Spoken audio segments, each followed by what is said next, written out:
Hi, it's Terry Ryder from Hotspotting. One of the frustrating things about being someone who researches the real estate markets around Australia every day is discovering how little the people who write about real estate issues in major publications in mainstream media actually know about the subject they're writing about. I shouldn't be surprised because I've been seeing it for so long. Recently, we saw some articles about some new research on rents and rental yields in the major cities of Australia and the capital cities.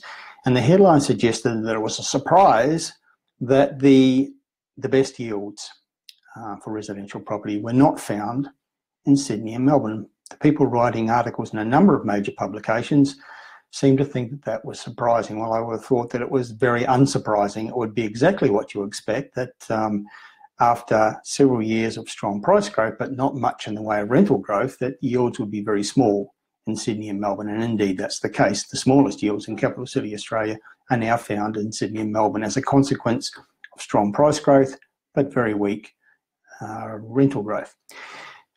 And conversely, we have seen less in the way of price growth in places like Hobart and Canberra, although Hobart has risen strongly recently, but very, very strong rental growth in those places.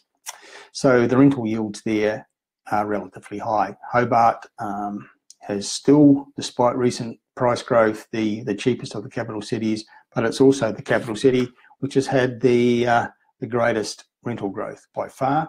Canberra is a much cheaper city than is Melbourne or Sydney, but it's been having some pretty good rental growth lately.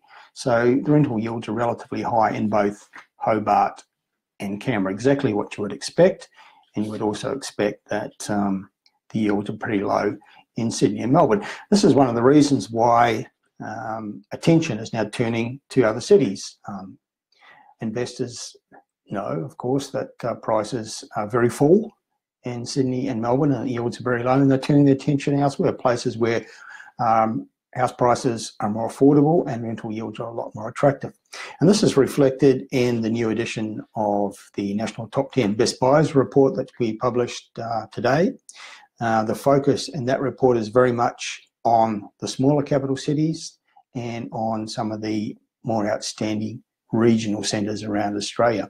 And part of the reason for that is that attention is turning away from the most expensive and largest cities, and people are looking for more affordability, better rental yields, and prospects for growth going forward, because the growth has already been had to a large extent in our two biggest cities. But there's still pretty good prospects for growth. Some of the smaller cities now feature very prominently in our National Top 10 Best Buys report, and also some of the more outstanding of the regional centres.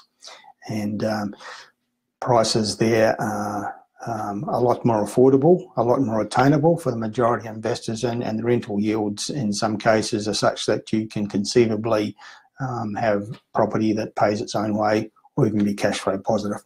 So if you want to learn more about that, get our new edition of National Top 10 Best Buys, and don't be surprised if you read very surprising things in our national media, such as the articles I just referred to, where the writers were surprised that the rental yields were so low in Sydney and Melbourne. They shouldn't have been what they were because they don't know very much about the subjects on which they are writing.